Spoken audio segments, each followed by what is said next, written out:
Muhammad himself. And this is the consensus of the qualified Islamic scholars from the 4 Islamic schools of thought. One of the greatest problems we have is we have what I call Sheikh Googles, weekend muftis. We have now a loss of authority in our tradition. This has led to people like what they call Sheikh bin Laden. Somebody called me up on a recent Arabic program and said, "What do you think of Sheikh Osama bin Laden?" But who made him a sheikh? Really, who made Sheikh Osama bin Laden a sheikh? Osama bin Laden is an accountant.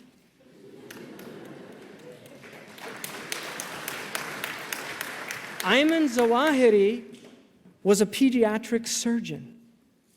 And these people are giving fatwa from caves in Afghanistan telling people to kill people. In other words, even though bin Laden may be qualified as an accountant, he lacks the Islamic chain of authority needed to qualify him to even give accounting fatwas, let alone on any other subject. So let's make a quick analogy to demonstrate how you can't blame Islam for the ideas of an unqualified person. The Christian Church considers its popes to be infallible, perfect, and unable of making a mistake. And despite the fact that 6 different popes had declared crusades in their infallible opinions, you still can't blame the Christian religion. You could blame the popes themselves who declared a crusade, and you could even blame the Christian Church that decided they were infallible. But you can't blame the teachings of the Messiah Jesus. Now, had these crusades been declared by Christian accountants, it would make even less sense to blame Christianity, just like it makes very little sense to blame Islam for the ideas of bin Laden the accountant. The real irony is that bin Laden is more a product of the US government than anything else. After all, it was the CIA that initially trained, financed, and armed bin Laden and the freedom fighters against the Soviets in Afghanistan. Putting aside bin Laden for a minute, there are still some unanswered questions about the events of 9/11. Pilots for 9/11 Truth want to know how a bunch of guys who mastered playing on the jungle gym were able to fly expert maneuvers that would be nearly impossible for master pilots. Military officers for 9/11 Truth want to know, how's it possible for the world's most advanced air force to fail in intercepting all 4 of the hijacked planes? How is it possible that in the most secure building on Earth, not a single one of the Pentagon's external cameras was able to record the aircraft that supposedly crashed into it?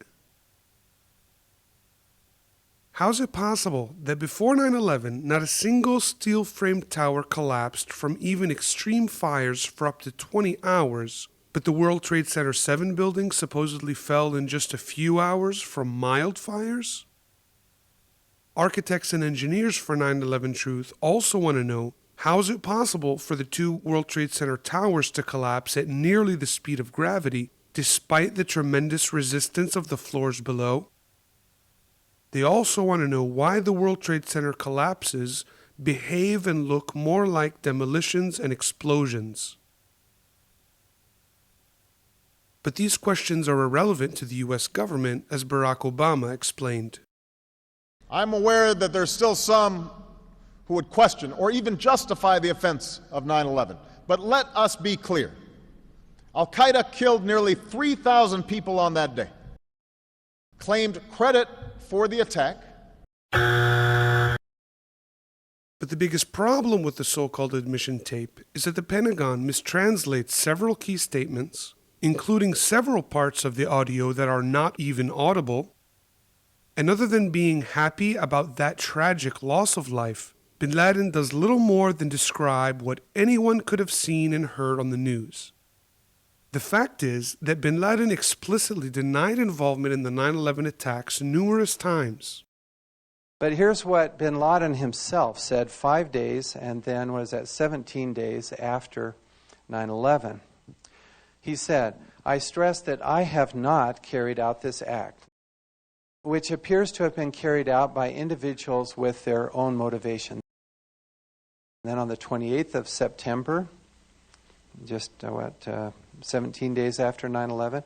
I have already said I am not involved in the 11 September attacks in the United States. As a Muslim, I try my best to avoid telling a lie. Now, I'm not saying he's a good man, but I'm just saying, let's give him a chance, okay? And see, why do we all think that he's responsible? Did you know that he denied this?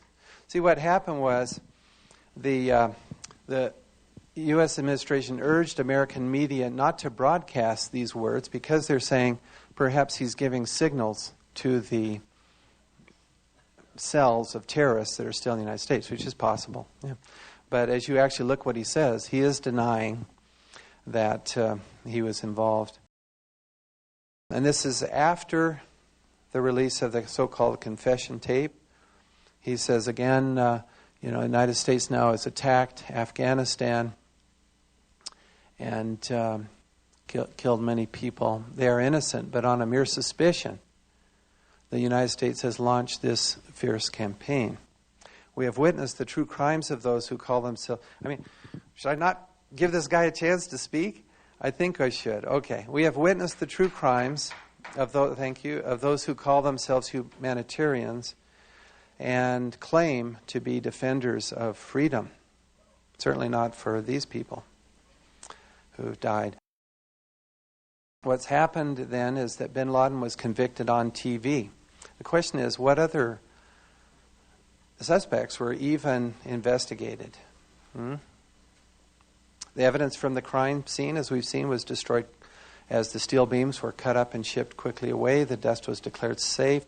Surveillance videos and flight recorders have been seized and not released to the public.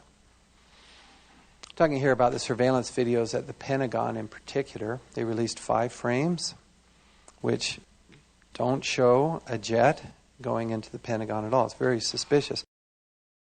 The reality is, the FBI never even indicted bin Laden in connection to 9/11. Could bin Laden's 3 denials and the lack of evidence against him explain why the U.S. government decided to assassinate him rather than capture the 54-year-old unarmed bin Laden for trial and real justice?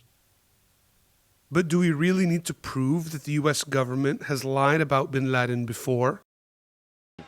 Oh, the reason I keep insisting that there was a relationship between Iraq and Saddam and Al-Qaeda, because there was a relationship between Iraq and Al-Qaeda. The truth was, there was never a connection between Iraq and Osama bin Laden. There were no weapons of mass destruction either. And do we also need to prove that the U.S. government has lied about bin Laden's motivations? Based on what bin Laden himself has said, and for those who read the book will find out that Mr. Clinton, Mr. Bush, and Mr. Obama have been lying to us. Each president has lied to the American people about what the war is about. They keep telling us we're hated because we have democracy. If they did, sir, we would not have a problem. They wouldn't even be a lethal nuisance. They hate us because of our foreign policy. That's why. And do we really need to prove that the FBI itself has actually supplied the explosives to the terrorists who tried to blow up the World Trade Center in 1993? FBI agents might have been able to prevent last February's deadly explosion at New York's World Trade Center. They discussed secretly substituting harmless powder for the explosives, but they didn't, according to the FBI's own informant, Imad Salem. Unbeknownst to the FBI at the time, Salem recorded many of his conversations with his handlers. So while Muslims condemn U.S. foreign policy in supporting Israel and Arab dictators, Islam also condemns the 1998 embassy bombings in Eastern Africa, for which the FBI did indict bin Laden and for which he should have faced trial, because Islam not only prohibits killing civilians, but also the official emissaries from other countries. And while Americans are celebrating the death of Osama bin Laden as justice, where's the justice for the hundreds of thousands of dead Iraqi and Afghani civilians killed as collateral damage in these unjust wars? Other Americans celebrated by spray painting Osama today, Islam tomorrow on a mosque. But despite the facts about Islamic teachings being peaceful, How can we reason with bigots who can't even spell the word tomorrow correctly? And the Western media knows so little about Islam that they think dumping a corpse in the ocean is somehow considered a proper Islamic burial? And before the end of the day, his remains were aboard the U.S. aircraft carrier Carl Vinson, where U.S. officials say he was given a proper Muslim burial at sea. So with no such thing as a Muslim burial at sea, Fox News is upset because they think bin Laden was buried respectfully. Do you think we might have been better off saving the body of bin Laden and not worry about sensitivity? My question, why? Why treat this terrorist who killed thousands with anything like respect? And unfortunately for the whole world, this prejudice against Muslims really did start after the events of 9/11. This crusade